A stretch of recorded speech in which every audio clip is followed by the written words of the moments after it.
এ ভাবি এখানে এখানে কি মাখাচ্ছাও? কুমড়িয়া কাতি কালার ডাল। ও তো এটা দিয়ে কি হবি? কুমড়া বড়ি।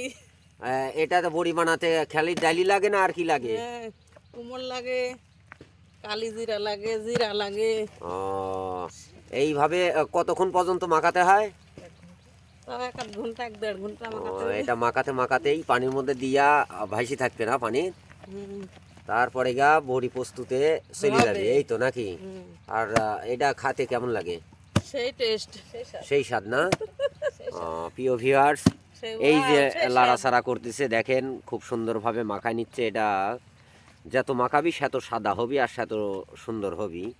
আর বিশেষ করে এই দেখেন এখানে মাখা নিয়া আর এক পাত্রে দিয়া দিচ্ছে, তারপরে আর একজন উঠা নিয়া এই দেখেন বসায় দিচ্ছে।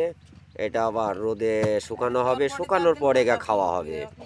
আর শীতের দিনের স্পেশাল খাবারের মধ্যে এটা একটা স্বাদের একটা জিনিস। আর তরকারির মধ্যে আলাদা একটা ফ্লেভার নিয়ে আসে, খুব সুন্দর। তো যারা যারা এই বিষয়টা দেখছেন আর কারা কারা খাইছেন কমেন্টের মাধ্যমে জানিয়ে দিবেন। এই বলে ভিডিও শেষ করছি। আল্লাহ হাফেজ।